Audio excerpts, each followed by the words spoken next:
तो हेलो दोस्तों, तो कैसे हो आप सभी लोग। आई होप आप सभी लोग ठीक होंगे।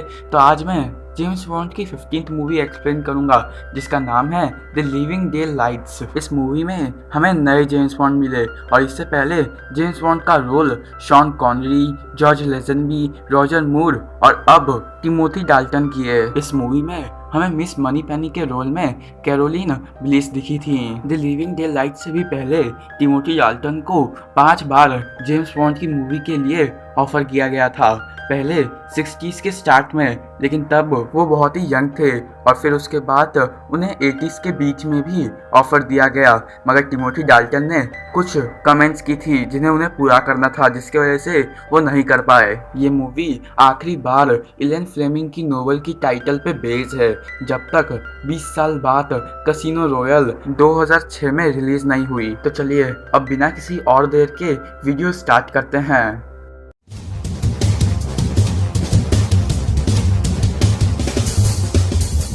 मूवी स्टार्ट होती है एक ट्रेनिंग एक्सरसाइज से, जिसमें 3 00 एजेंट्स होते हैं, 002, 004 और 007। 002 ट्रेनिंग के दौरान ही एलिमिनेट हो जाता है, जबकि 004 और 007 आगे बढ़ रहे होते हैं। यहाँ एक एसेशन आता है और वो 004 को एक चीज देता है जिसमें लिखा होता है स्माइथ स्पोनम। इसका मतलब मैं आगे आपको बताऊंगा। वो एसेशन 004 को इतना बताकर उसकी रस्सी पहाड़ से काट देता है, जिसके वजह से 004 पहाड़ से नीचे गिर जाता है और मारा जाता है।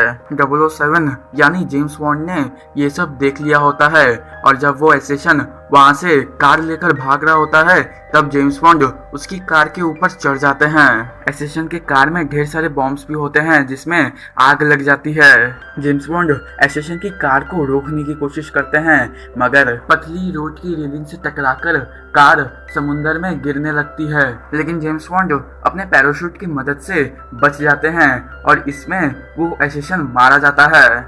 फिर हम चेकोस्लोविया में देखते हैं कि जेम्स बॉन्ड को एक काम दिया जाता है, जिसमें उन्हें केजीबी जनरल जॉर्ज कोस्कोव को एक कॉन्सर्ट हॉल से निकालकर सही सलामत चेकोस्लोविया से ऑस्ट्रेलिया में पहुंचाना है। या कोस्कोव जब कॉन्सर्ट हॉल से भाग रहा होता है, तब एक खूबसूरत केजीबी स्नाइपर जो ऑर्केस्ट्रा में चलो बजाती है, वो कोस्कोव को मारने वाली होती है। जेम्स बॉन्ड को अपने सीनियर से ऑर्डर मिला होता है कि जो भी स्नाइपर कोस्कोव को मारने की कोशिश करे, जेम्स बॉन्ड उसे बिना झिझक के मार डाले। मगर इतनी खूबसूरत स्नाइपर को देखकर जेम्स बॉन्ड कहाँ उसे मारने वाले होते हैं। जेम्स बॉन्ड उसके राइफल पे गोली चलाते हैं, जिसकी वजह से उसका निशाना चूक जाता है और वो वहाँ से डर के भाग जाती है। फिर James bond train Siberian pipeline से कोस्कोव को स्मगल करते हैं, जिसमें कोस्कोव सही सलामत चेकोस्लोविया से बाहर आ जाता है। फिर इसके बाद कोस्कोव को एक बहुत ही सुरक्षित जगह पर रखा जाता है, जहां पर उससे एम,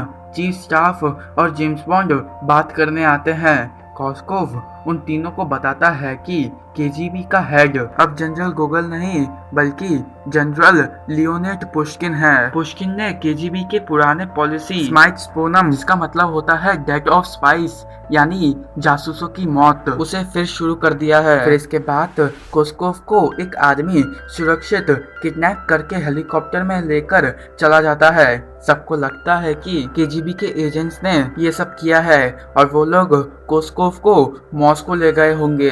यहाँ जेम्स बॉन्ड को ऑर्डर दिया जाता है कि उन्हें पुश्किन को टेंजियर में ढूंढना है और उसे मारना है, इससे पहले वो और भी जासूसों को मरवाए और सोवियत यूनियन और वेस्ट के बीच का गुस्सा बढ़े। जेम्स बॉन्ड इसके लिए मान जाते हैं, क्योंकि सब लोग को लग रहा था कि 004 की मौत के पीछे भी पुश्किन का ही हाथ है। फिर हम जेम्स बॉन्ड को देखते हैं जो वापस चेकोस्लोविया जाते हैं उस चेलो स्नाइपर वाली लड़की जिसका नाम कैरा मिलोवी है, उसे मारने के लिए। लेकिन यहाँ जेम्स बॉन्ड को पता चलता है कि वो सब एक नाटक था और उस स्नाइपर में जो भी गोलियां थी वो सब रबर की थी, यानी कैरा कोस्कोव को मारना ही नहीं चाहती थी। कैरा को ये सब कोस्कोव ने ही कहा था करने के लिए, ताकि MI6 को लगे कि कोस्कोव को सही में केजीबी के लोग मारना चाहते हैं। जेम्स बॉन्ड को पता चलता है कि कैरा कोस्कोव की गर्लफ्रेंड है। जेम्स बॉन्ड कैरा को कहते हैं कि वो कोस्कोव के दोस्त हैं और वो यहाँ उसे कोस्कोव के पास लेकर जाने के लिए आए हैं। कैरा जेम्स बॉन्ड के साथ ऑस्ट्रेलिया जाने के लिए राजी हो जाती है। यहाँ जब वो दोनों ऑस्ट्रेलिया के रास्ते पे होते हैं तभी केजीबी के लोग उन दोनों को पकड़ने की कोशिश करते हैं, लेकिन जेम्स बॉन्ड जैसे तैसे करके चेकोस्लोवाकिया के बॉर्डर क्रॉस करके ऑस्ट्रेलिया में आ जाते हैं जहाँ केजीबी नहीं आ सकती। फिर हम पुष्किन को देखते हैं जो एक black market arms dealer Brett White टिकर से टेंजियर में मिलता है। पुष्किन ब्रेट से कहता है कि केजीबी ने जो आर्म्स डील की थी वो अब कैंसिल कर रही है क्योंकि केजीबी और पुष्किन को ब्रेट के ऊपर भरोसा ही नहीं है। फिर इसके बाद हम जेम्स बॉन्ड को देखते हैं जो एक अम्यूजमेंट पार्क में अपने MI6 के दोस्त सॉन्डर्स से मिलते हैं जो उन्हें कोस्कोव और ब्रेट व्हाइट टिकर की डीलिंग्स के बारे में बताते हैं।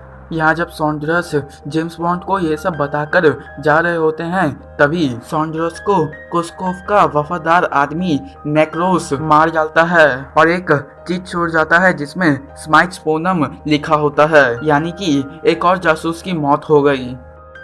फिर इसके बाद जेम्स बॉन्ड फटाफट कैरा को लेकर टेंजियर के लिए रवाना होते हैं। टेंजियर में जेम्स बॉन्ड पुष्किन को ढूंढकर उसे गन पॉइंट पे लेकर उससे पूछते हैं कि आखिर उसने क्यों जासूसों को मरवाया। पुष्किन जेम्स बॉन्ड से कहता है कि उसने किसी जासूस को नहीं मरवाया। पुष्किन कहता है कि केजीबी ने स्माइट्स पोनम को 1967 में ही रद्द कर दिया था और अभी अभी जो जासूस मरे हैं उसमें केजीबी का कोई हाथ नहीं है। पुष्किन जेम्स बॉन्ड से ये भी कहता है कि कोस्कोव को सोवियत यूनियन के गवर्नमेंट के साथ पैसा घपला करने के लिए पकड़ा था। ये सब सुनने के बाद जेम्स बॉन्ड को लगता है कि इन सब के पीछे कोस्कोव का ही हाथ है। जेम्स बॉन्ड और पुष्किन एक प्लान बनाते हैं जिसमें पुष्किन एक जगह भाषण दे रहा होता है और उसी वक्त जेम्स बॉन्ड उसे गोली मार देते हैं। पुष्किन की हालत देख के सबको लगता है कि पुष्किन अब मर चुका है, लेकिन पुष्किन सही का नहीं मरा होता है। दरअसल ये सब एक नाटक था। दरअसल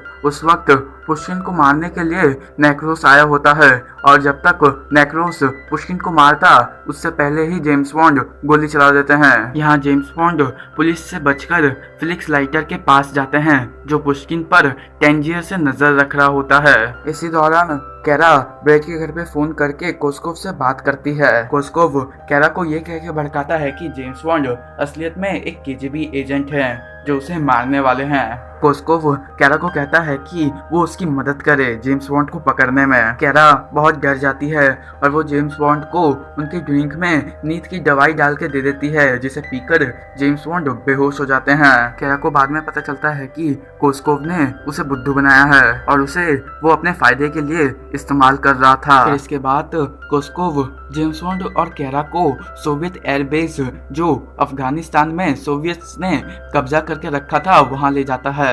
कोस्कोव उन दोनों को जेल में डलवाने का ऑर्डर देता है मगर जेम्स बॉन्ड और कैरा वहां से भाग जाते हैं और जाते जाते वो एक कैदी की मदद करते हैं जिसका नाम कमरान शाह होता है। कमरान लोकल मुजाहिदीन का लीडर होता है। मुजाहिदीन सोवियत अफगान वॉर के आम लोग ही होते हैं मगर उन्होंने बस गन उठा ली होती है। अगर आप लोग सोच रहे हो कि मुजाहिदीन एक टेररिस्ट ग्रुप है तो नहीं, 1989 तक ये टेररिस्ट ग्रुप नहीं था। ये बस वो लोग थे जो अपने हक के लिए लड़ रहे थे। Now back to the plot. यहाँ जेम्स बॉन्ड को पता चलता है कि कोस्कोव और ब्रेट अफीम की एक बहुत बड़ी शिपमेंट के लिए डायमंड्स लाए होते हैं। दरअसल कोस्कोव और ब्रेट अफीम खरीदकर अमेरिका की गलियों में बेचेंगे जिससे उन्हें बहुत प्रॉफिट होगा और इस तरह करके वो सोवियत यूनियन को गोला बारूद भेजते रहेंगे। यहाँ मुजाहिदीन जेम्स बॉन्ड और कैरा की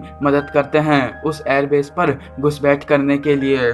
जेम्स बॉन्ड एक बॉम्ब उस कार्गो शिप में रखते हैं जिसमें कोस्कोव और ब्रेट ने अफीम रखवाई होती है जिसे वो अमेरिका के लिए ले जाने वाले होते हैं। यहाँ कोस्कोव जेम्स बॉन्ड को पहचान जाता है और इससे पहले वो जेम्स बॉन्ड को पकड़वाता जेम्स बॉन्ड उस प्लेन को हाईजैक कर लेते हैं जिस प्लेन में अफीम रखी हुई थी। यहाँ मुजाहिदीन भी उस एयरबेस पे हमला कर देते हैं और वो लोग सोवियत सोल्जर्स को खदेड़ने लगते हैं। यहाँ जेम्स बॉन्ड कैरा को भी अपने साथ प्लेन में लेकर उड़ जाते हैं। जेम्स बॉन्ड कैरा को प्लेन संभालने के लिए छोड़कर बॉम्ब डिफ्यूज करने जाते हैं, लेकिन यहाँ नेक्रोस भी उस प्लेन में चढ़ चुका होता है। नेक्रोस जेम्स बॉन्ड पे हमला करता है और वो जेम्स बॉन्ड को मारने की कोशिश करता है। यहाँ कैरा से गलती से प्लेन का कार्गो डोर खुल जाता है, जिसकी वजह से जेम्स बॉन्ड और नेक्रोस एक जाल पर अटक जाते हैं, जहां नेक्रोस जेम्स बॉन्ड के शूज के सहारे अटका होता है। जेम्स बॉन्ड एक चाकू निकालकर अपने शूज के लेस काट देते हैं, जिसके वजह से नेक्रोस नीचे गिर के मारा जाता है। फिर जेम्स बॉन्ड फटाफट जाकर बॉम्ब को रोक देते हैं। यहाँ कैरा प्लेन को उड़ाते उड़ाते कमरान की मुजाहिदीन के पास ले जाती है, जिनके पीछे सोवियत सोल्जर्स उन्हें मारने के लिए होते हैं। लेकिन यहाँ जेम्स बॉन्ड बॉम्ब को फिर शुरू करके सोवियत सोल्जर्स के ऊपर फेंक देते हैं, जिससे वो लोग मारे जाते हैं। यहाँ प्लेन की फ्यूल टैंक में गोली लगने के वजह से प्लेन क्रैश होने लगता है। लेकिन यहाँ जेम्स बॉन्ड कैरा को अपने साथ लेकर एक जीप में बिल्कुल फास्ट एंड फ्यूरियस 7 की तरह पाकिस्तान के बॉर्डर पे लैंड करते हैं। यहाँ वो प्लेन पूरी तरह से क्रैश हो जाता है, जिसके वजह से वो अफीम भी उसी में जल जाते हैं। फिर इसके बाद जेम्स बॉन्ड फ्लिक्स लाइटर की मदद से ब्रेड के घर में घुस जाते हैं। ब्रेड जेम्स बॉन्ड से पूछता है कि मेरे अफीम कहाँ है। जेम्स बॉन्ड कहते हैं कि वो सब तो प्लेन क्रैश में ही जल गए। ये सुनकर ब्रेड बहुत गुस्सा हो जाता है और वो जेम्स बॉन्ड को मारने की कोशिश करता है, लेकिन जेम्स बॉन्ड जैसे तैसे करके एक प्लास्टिक एक्सप्लोजिव की मदद से ब्रेड को खत्म कर देते हैं। यहाँ ब्रेड का एक गार्ड जेम्स बॉन्ड को मारने वाला होता है कि तभी केजीबी के एजेंट्स उसे मार डालते हैं, जिन्हें लीड कर रहा था पुष्किन। यहाँ कोस्कोव को केजीबी के एजेंट्स अरेस्ट करके अपने साथ मॉस्को ले जाते हैं, जहां बाद में उसे सोवियत गवर्नमेंट पैसों के घपला करने के लिए और सोवियत यूनियन गवर्नमेंट का गलत इस्तेमाल करने के लिए सजाए मौत देती है। फिर हम लंदन में देखते हैं कि कैरा जो ऑर्केस्ट्रा में बहुत अच्छा परफॉर्म करती है, जिसकी वजह से उससे मिलने के लिए जनरल गोगल भी आते हैं, जो अब फॉरेन मिनिस्टर बन गए होते हैं, और साथ ही साथ एम और जनरल पुष्किन भी आते हैं। एम बताते हैं कि जनरल गोगल को सोवियत गवर्नमेंट से ग्रेट ब्रिटेन और सोवियत यूनियन दोनों में काम करने की राजी मिली है। यहाँ ऑर्केस्ट्रा में कमरान शाह भी आते हैं। फिर कैरा अपनी ड्रेसिंग रूम में जाती है, जहां जेम्स बॉन्ड उसे सरप्राइज देते हैं, और इसी के साथ ये मूवी यहीं पे एंड हो जाती है। वीडियो अच्छा लगा हो तो प्लीज़ इसे एक लाइक कीजिए, चैनल पे नए आए हो तो चैनल को सब्सक्राइब कीजिए और अपने दोस्तों के साथ इसे शेयर कीजिए। Thank you.